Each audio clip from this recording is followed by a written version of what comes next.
আপনার কর্তব্য, একজন শিষ্যের কর্তব্য দুটি। ভালো করে মনে বসিয়ে নিন, দরকার হলে লিখে নিন।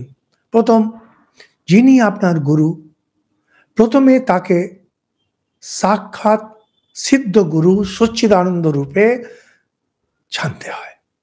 দ্বিতীয়, জানবেন যেটা সিদ্ধ মন্ত্র, যেমন বীজ জীবন্ত, মাটিতে দিয়ে জল দিলে গাছ বেরোয়, ঠিক তেমনি আপনি যখন ওটাকে ভেতরে পুঁতবেন আপনার হৃদয়ে আর ভক্তিরূপী জল দেবেন, আপনার তখন বৃক্ষ উদয় হবে, জ্ঞান বৃক্ষ।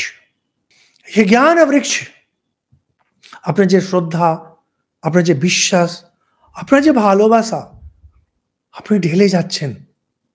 কিরকম?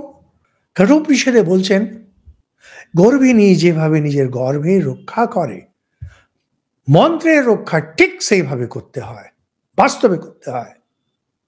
সকাল সন্ধে জপ, শুধু ততটুকু না, 24 ঘন্টা ওইভাবে থাকা। আমরা অনেকবার এগুলো বর্ণনা করেছি, আলোচনা করেছি। জপ কিভাবে করতে হয়, মনে মনে, বাসে ট্রেনে যেতে যেতে, কোথাও বেড়াতে গেলেন, কারোর বাড়িতে গেলেন, চুপচাপ বসে একটু জপ করে দিলেন, কেউ যেন বুঝতে না পারে, নাহলে বলবে যে ঢংবাজ একটা। শুধু ঢংবাজ না, আপনার ক্ষতি হয়ে যাবে তাতে। ভক্তি যেমনি বাইরে বেরোলো, লোকে জানতে পারলো, আপনার ক্ষতি হয়ে যাবে। ভক্তি একবারে গোপনে রাখতে হয়। এই দুটি কার্য, গুরুকে সচ্চিদানন্দ রূপে জানা, তিনি সাক্ষাৎ ঈশ্বর।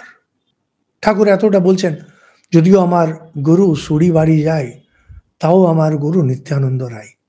এই পর্যায়ে নিয়ে গিয়ে। আর দ্বিতীয়, যে সিদ্ধ মন্ত্র, তাকে আপনার নিজের জন্যে সিদ্ধ করে নিতে হয়। তার মানে ওই বীজটাকে গাছ, এটা আপনার কর্তব্য। এখানে আপনার কেউ সাহায্য করবেন না, ঈশ্বর সাহায্য করবেন না, গুরু সাহায্য করবেন না,